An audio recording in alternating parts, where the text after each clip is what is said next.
cocotier.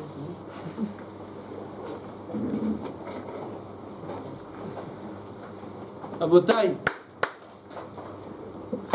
Rosh Hashanah est là.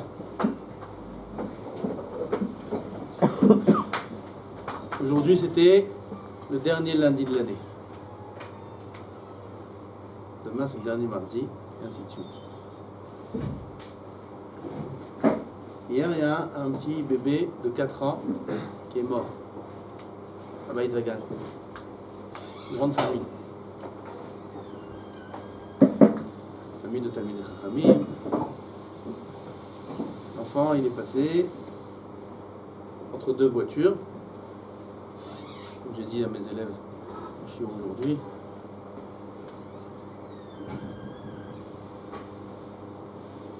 Il y avait deux voitures qui stationnaient. Deux enfants, 4 ans, en vélo, sont passés entre les deux voitures. Une voiture allait arriver, impossible de freiner. Impossible de freiner. Il a tapé l'enfant dans la tête. L'enfant est tombé par terre, l'ambulance, ils ont pris l'enfant, réanimation, il est mort à l'hôpital.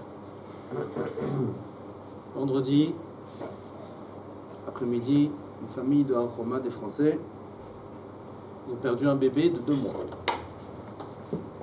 2 mois. J'étais à un enterrement, sous la couverture comme ça, un petit bout de chou. 2 mois, un petit bébé de 2 mois. Enterrement, vendredi. Il y a des gens, ils vont passer un Rosh Hashanah, ils vont passer un Sukkot en pleurant. C'est 2 exemples. Toutes les semaines, il y en a. Toutes les semaines. Toutes les semaines, vous voyez 3 morts sur la route. Toutes les semaines. Femmes, les enfants. Les gens qui sont malades, ils ont la maladie. Cette année, on a entendu, celui-là, il lui a découvert la maladie dans la gorge. Une femme mariée avec des enfants. L'autre, peu importe, Avrer, pas Avrer, Torah, pas Torah, peu importe. Quand est-ce que c'est fixé tout ça, Rabotai? Rosh Hashanah. Rosh Hashanah, c'est pas un jeu. L'homme Misrak, c'est pas, ce monde-là, c'est pas un jeu. Quand le din il frappe, il frappe. Quand Nitmala à cause, comme il dit Razal, le verre il est rempli, le din il frappe, ça existe. Il suffit d'ouvrir les yeux et de voir ce qui se passe autour de nous. Je ne sais pas s'il y a une famille aujourd'hui qui n'a pas entendu un proche quelque part qui a le cancer. Je ne sais pas s'il y a. Je ne sais pas si vous êtes Kayam ni l'Oïda. Loin, un cousin, une tante, lointain, la tante de la tante, le truc. Le din, il frappe. Il y avait un grand rave, il était une fois, comme je dis aux élèves aujourd'hui, à l'enterrement de sa femme. Il était à l'enterrement de sa femme. Et il a dit au moment de l'enterrement, comme ça ils l'ont entendu, les gens chuchoter. Il n'a pas dit à voix haute. Il a entendu chuchoter. S'il avait prié, il a dit sur lui-même, un peu plus avec ferveur à Rosh Hashanah, ce ne serait pas annulé. Ce ne serait pas annulé. Ce ne serait pas arrivé. Le din, il serait annulé. On dit Avinu Malkenu, Krea Roa Gezar Dinenu. On prie Avinu Malkenu, déchire le Gzardin. Du Gzardin, tout le monde en a. Tout le monde en a. Et au Hokel Gzardin. Et si la Tishaïm il dit que logiquement parlant, si un homme il fait une Avera, tout de suite il doit mourir. N'importe quelle Avera. Comme ça, le Messie la Tishaïm il dit Mefourash au début de la Zéhut. C'est pas logique que quelqu'un transgresse la parole du maître de l'univers qui nous a créés, qui nous fait vivre chaque instant il fait battre notre cœur, il fait marcher nos yeux, il fait fonctionner nos oreilles, il fait fonctionner notre bouche et nos membres. Alors on fait les birkot hashachar le matin. Matir Asurim, c'est parce qu'on peut bouger. Amri Mitzadeh Gaver, c'est parce qu'on a des jambes pour marcher. Ozer Israël Begvura, Oter Israël Betifara, on a une tête pour mettre un chapeau, on a un corps pour mettre une ceinture, on a des bras qui fonctionnent. Et ça, c'est à chaque instant. C'est pas possible que le maître de l'univers, il nous fait une bonté tellement grande à chaque instant, et on se rebelle contre lui. Et on fasse une arvéra. C'est pas possible. Peu importe la grandeur de la Avera. Il dira, Ben Nouena, tu ne dois pas regarder la gravité de la Avera, mais la gravité de celui qui ordonne sur la Avera. Celui qui ordonne, c'est le même. Celui qui a ordonné de ne pas faire mouktsé, celui qui a ordonné de faire des brachot, celui qui a ordonné des petites choses, c'est celui qui a ordonné aussi les grandes choses, de Chilul Shabbat et de ne pas manger du porc. C'est le même maître du monde qui a ordonné. Dit Messilat Yesharim, un homme qui faute, il devrait mourir sur place. C'est badaï, c'est logique.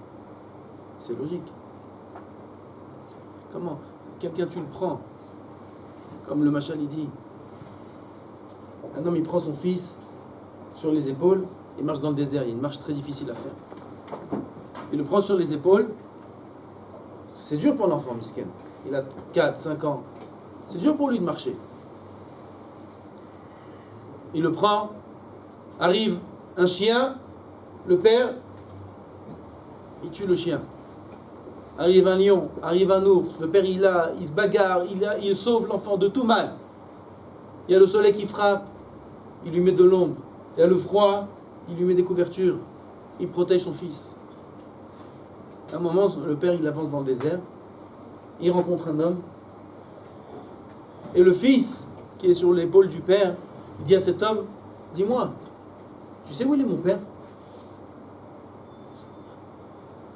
Tu sais où il est mon père? Mais comment, qui c'est qui t'a emmené jusque-là?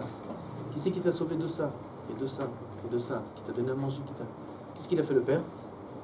Il a pris le fils, il l'a jeté par terre. Et là sont venues toutes les mauvaises choses. Ah, tu sais pas où je suis? T'es pas conscient de ce que j'ai fait jusqu'à maintenant avec toi? Alors voilà, je te jette par terre. Et voilà, il faut qu'un enfant il meure, il faut que l'autre il ait la maladie, il faut que si, il faut ça, il faut ça, il faut ça, il faut ça, il faut ça. Pourquoi tout ça? Vous voyez pas le bien que je vous fais dire chez moi? Vous voyez pas que je suis là? Vous voyez pas tout le chesed que je vous fais? Toute la vie que je vous donne? Arrive Yom Hadin, arrive Rosh Hashanah. Pas que Rosh Hashanah. Aseret Yemei Teshuvah, depuis lundi soir à la Shkia, jusqu'à mercredi soir, la semaine d'après, la Nehila. 10 jours. Tous ces 10 jours-là, tout va être décidé de tout ce qui va nous arriver toute l'année. Et pas que à nous, mais aussi à nos parents, à nos enfants, à nos frères, à nos sœurs. Tout va dépendre de nous. Parce que quand Hachem il fait un din avec quelqu'un, il vérifie d'abord si tout le monde autour mérite ce din-là. Quand Hachem il décide de prendre une neshama, quand Hachem il décide de tuer quelqu'un, il vérifie si son frère il mérite ça, cette peine, si sa sœur elle mérite cette peine, si son fils, si ses parents, si ses oncles, si ses tantes, si ses cousins. Il vérifie des centaines de personnes autour si tout le monde mérite cette peine. S'il y en a un qui ne mérite pas de souffrir du décès de son proche, rien que pour lui, Hachem il ne le prend pas. Rien que pour lui. El emuna ve'en avel sadik ve'yashar hu, de ce passage qu'on apprend ça. El emuna ve'en avel, c'est un Dieu de foi. En avel. En avel, ça veut dire il n'y a aucune chose qui est faite sans raison. Il n'y a aucune chose, aucune souffrance qu'un Hachem il peut amener à un homme s'il n'y a pas de raison que ça arrive. Hachem il ne prendra jamais la femme de quelqu'un s'il ne mérite pas de subir ce deuil. Hachem il ne prendra jamais le père de quelqu'un ou la mère de quelqu'un si jamais l'enfant il ne mérite pas de subir ce deuil. Jamais de la vie.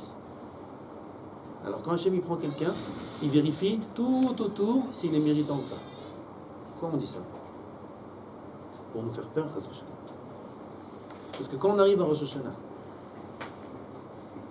on va dire des dizaines de fois Avinu Malkenu, Kira Roa Gzer Dinenu, Avinu Malkenu, Chonenu Va'anenu, Avinu Malkenu Shma Tefilatenu. On va faire les Zichronot, les Malchuyot, les Shofarot pendant 2 jours d'affilée.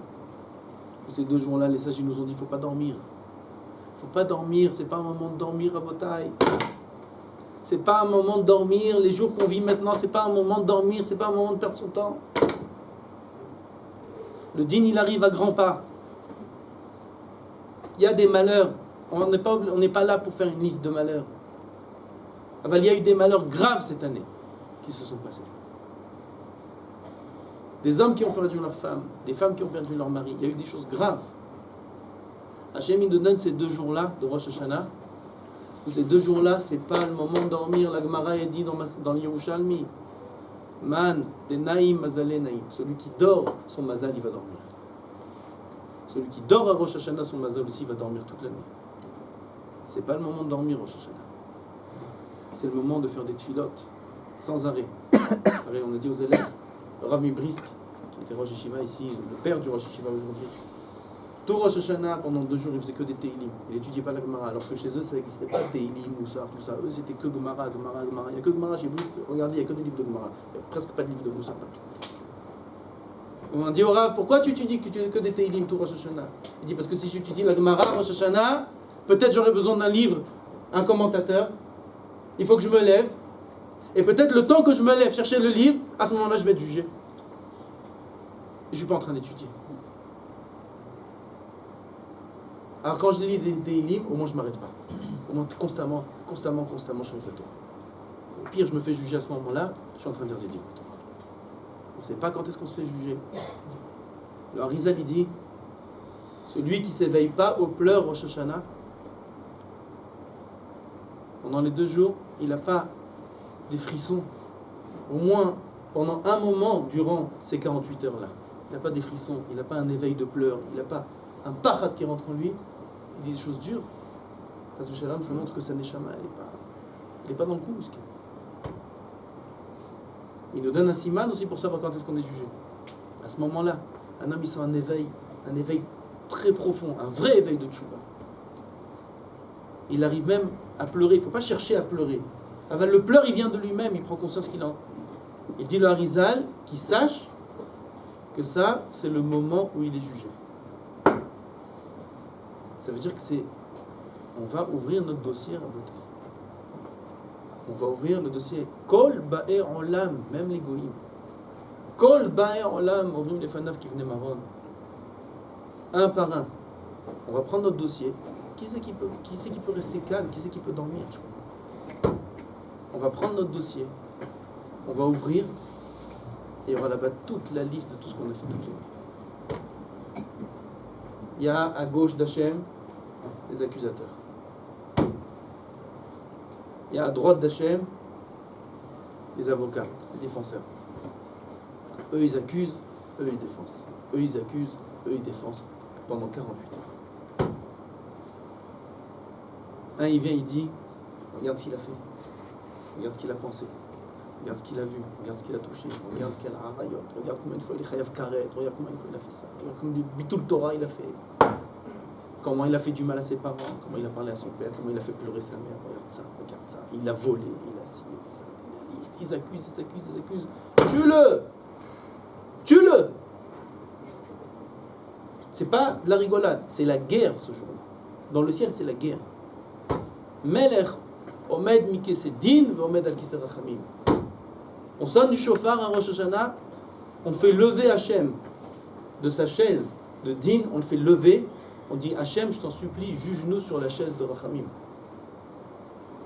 Il y a 2 chaises dans le ciel, comme ça dit la Gemara. Quand est-ce qu'on le fait lever Hachem? Avec le shofar. S'il reste sur le Kisédine, on n'a aucune chance de s'en sortir. On n'a fait que du mal. Aucune chance. Aval, pour faire lever Hachem du Kisédine et le mettre sur les Kisei Rachamim, pour demander à Hachem, je t'en supplie, n'écoute pas ceux de la gauche. Ne les écoute pas. Écoute ceux de droite. Ceux qui disent, mais regarde, quand même, il a fait ça. Mais regarde, quand il a fait telle chose, il ne savait pas que c'était tellement grave. Il ne savait pas que c'était tellement... Et ça. Ils viennent, écoute-les. Il peut les écouter que s'il est sûr qu'il sait Rachamim. Mais pour ça, il faut qu'on prie. Il faut qu'on soit conscient. Un père, il n'a pas envie de juger son fils bien s'il voit que son fils n'est pas conscient du mal qu'il a fait. Au contraire. Un père qui voit son fils qui a fait des bêtises et que le fils, il est là, nonchalant. Ouais. Et tu sais que c'est grave ce que tu as fait.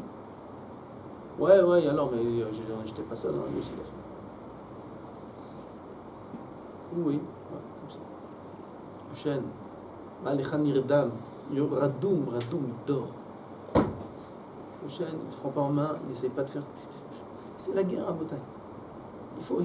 Il faut essayer de trouver tous les moyens pour vivre. Pour que nous on vive, pour que nos parents y vivent, pour que nos enfants y vivent, pour tout le monde. Pas que vivre, pour qu'il y ait de la rouchaniout. Ça c'est petit, celui qui pense qu'à ça. C'est émettre. Malheureusement, c'est les seules choses qui nous parlent. Okay? C'est les seules choses qui nous réveillent. Ah ben, il y a beaucoup pire que ça. Il faut vivre dans l'Olam Haba, il faut vivre. Il faut vivre spirituellement, il faut vivre. Un homme qui est mort spirituellement, c'est pire que s'il est mort physiquement. Yaakov Avinu, il a dit, quand on est venu le voir, on lui a dit, oh Yosef Rai, Yosef il est vivant, l'homme Amin. L'homme Amin. Yosef il est pas vivant, il est mort. Ah, Yosef il est mort. On vient, on te dit, Yosef il est vivant, on lui a parlé. L'homme Amin. Yaakov, il ne veut pas croire. Pas qu'il ne veut pas croire qu'il est vivant physiquement. Ah, ben, ça n'intéresse pas qu'il soit vivant physiquement. Il est vivant physiquement et il est avec des Égyptiennes là-bas. Il s'est marié avec une Égyptienne. Il est tamé là-bas avec toutes leurs toumas et tous leurs trucs et leur iPhone et leur musique goy et leur musique truc. Toute leur culture de goïm. Il est vivant mais il a la culture de goïm. Ce qui l'intéresse c'est la couleur du trait de Nike qu'il a sur la chaussure. C'est ça qui l'intéresse. Il l'intéresse le jeans ou les trucs ou les machins. C'est ça qui l'intéresse, misken. Zechaim, Zechaim qu'on va dire 4 fois dans la tfila. Zochrenu lechaim, melech hafetz b'chaim. Kotvenu b'sefer chaim lema'anach Elohim chaim. Zochrenu lechaim, ça veut dire quoi Zochrenu lechaim? Rappelle-nous dans le livre de la vie. Melech hafetz b'chaim, le roi qui veut de la vie. Kotvenu b'sefer chaim, écris-nous dans le livre de la vie. Ah ben tout ça pourquoi? Les ma'anach Elohim chaim, pour toi, Ribono shel olam. Pour qu'on te serve à toi. Parce que si c'est pas pour qu'on te serve à toi, elle a aucun sens notre vie. On va vivre pourquoi? Pour manger encore des hamburgers? Les chiens aussi ils mangent. Ils mangent mieux que nous. Ils ont le manger des chefs, ils ont. Les chats aussi. Ils vont dans les poubelles, ils ont des festins, ils ont là-bas. Ça ne dérange pas. On est quoi? On est des chiens, on est des chats pour manger, pour des plaisirs. C'est pour ça qu'on demande la vie, si on demande la vie, c'est pour servir le maître de l'univers, pour servir le Ribono shel olam, c'est pour ça qu'on demande la vie. Si Chas v'Shalom il nous éteint cette vie-là, c'est pire que s'il nous éteint la vie physique. C'est pire. Si Chas v'Shalom il nous ferme le cœur, si Chas v'Shalom Akadosh Baruch Hu il nous ouvre pas le cœur pour le connaître, il nous ouvre pas le cœur pour que dans la vie on arrive à atteindre des objectifs qui sont pour le servir, elle sert à rien cette vie en fait. Elle sert à rien. Faire de l'argent et avoir du plaisir et aller en vacances, elle sert à rien cette vie. Elle n'a aucun sens. C'est une vie de goy, c'est une vie d'animal. À sa part, la vie spirituelle qu'on demande, comme on a dit, c'est un moment de guerre, ces 2 jours de Rosh Hashanah. Chas v'Shalom, si on n'est pas méritant, et la personne sur qui est jugée autour de nous, elle n'est pas méritante, okay, Chas v'Shalom, le dîne, il peut tomber.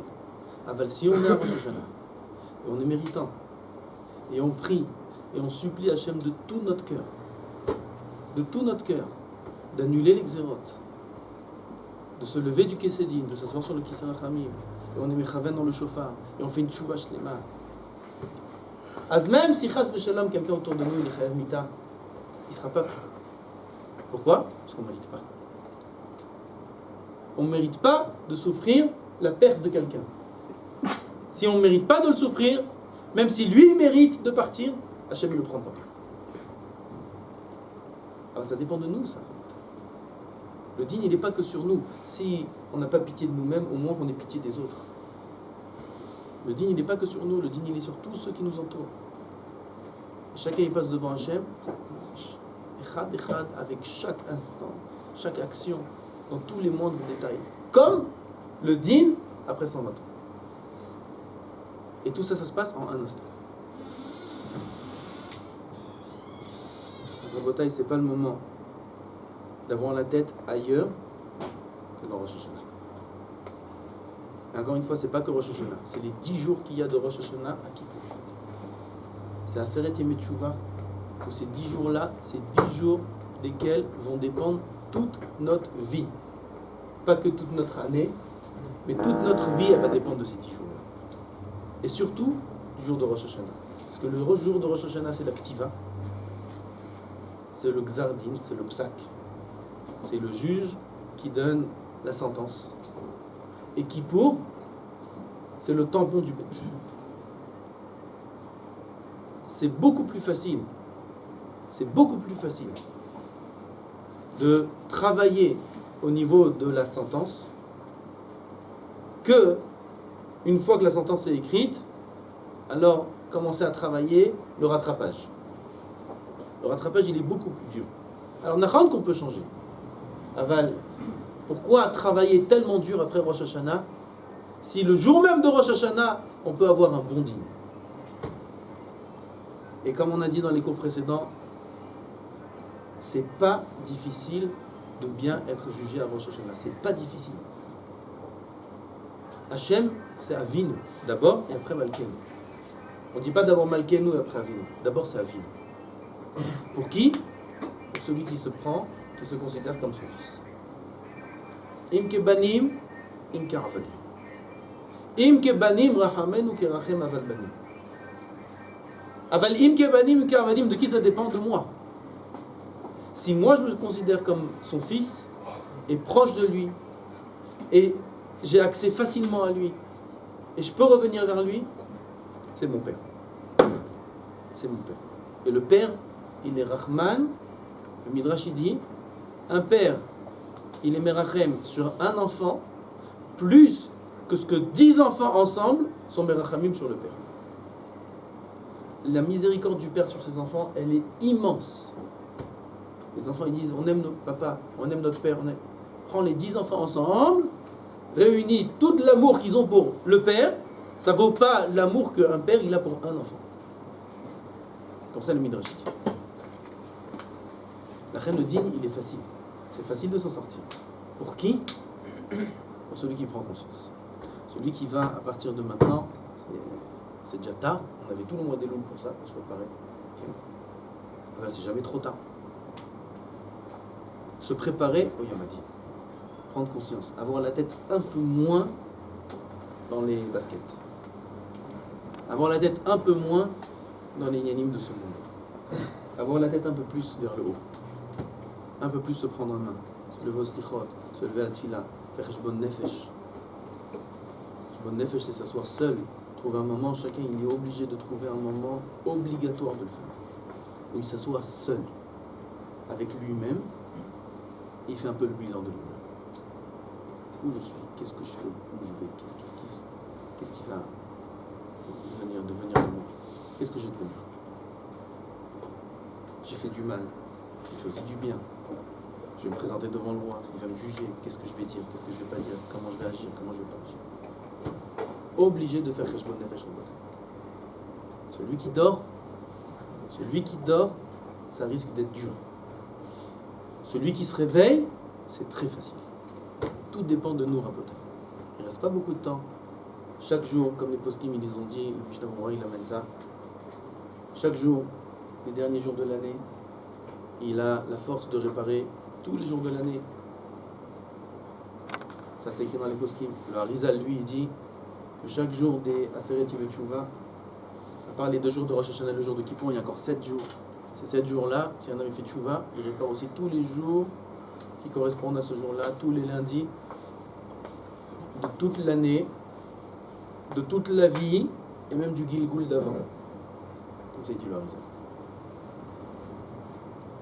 c'est un moment où il faut se prendre en main. Chas v'shalom, il n'y a pas de xérot sur nous, pas de xérot ni sur Am Israël, il ne faut pas prier que pour nous. Vous êtes là, Baruch Hashem, vous avez la chance de prendre conscience de ce que c'est Rosh Hashanah. Il y a des gens, comme peut-être nous tous, au début, on croyait que Rosh Hashanah c'était encore une fête. Allez, on mange de la pomme dans le miel. Allez, bonne année, hein? Allez, bonne année. Je crois que c'est le jour de l'an. Et bonne année, ils mangent le pomme, ils mangent le truc, ils vont à la prière, et ils chantent, et truc. Ils rentrent, ils croient que c'est la fête, ils croient que c'est Sukkot, ils croient que c'est Pesach, ils croient que c'est Shavuot. On croit que Rosh Hashanah c'est une fête. Malheureusement, ils passent Rosh Hashanah comme ça, en famille, on s'assoit, on rigole, et après on joue aux cartes. Miskenim. Miskenim, ils sont jugés, Miskenim. Ce jour-là. Parce que nous, il faut qu'on travaille aussi pour eux. Eux encore ça va, ils font la fête. Et là, ils font même pas la fête. Et là, Rosh Hashanah pour eux, c'est rien du tout. Rien du tout. Ils vont faire des mélachot, ils vont prendre la voiture, ils vont faire ce qu'ils veulent. On ne peut pas penser que nous. Même maintenant, surtout à Seret Yemei Teshuvah, surtout à ce moment-là, quand on dit dans la Tfila, Shivenu Avinu, Avodatecha, la Toratecha, Avodatecha, Baruch Ata Hashem Arotze B'Teshuvah, Vadaï qu'un homme il doit penser à lui déjà, Arotze B'Teshuvah, qu'à ce moment-là, Hashem il nous donne le cœur, la possibilité de faire Teshuvah. Alors il ne faut pas penser qu'à soi, il faut penser aussi à toi, Israël. Cette fille-là, pendant cette période, elle est très forte, elle a beaucoup d'impact. La bataille, c'est pas le moment de dormir. Il faut se prendre en main, il faut venir au slichot, il faut prier Bekavana, il faut faire surtout ce que je vous ai dit. Se prendre en main et faire Cheshbon Nefesh. Chacun voir où il en est. Et Bezrat Hashem, cette prise de conscience-là, ça va être le sauvetage de tout Am Israël.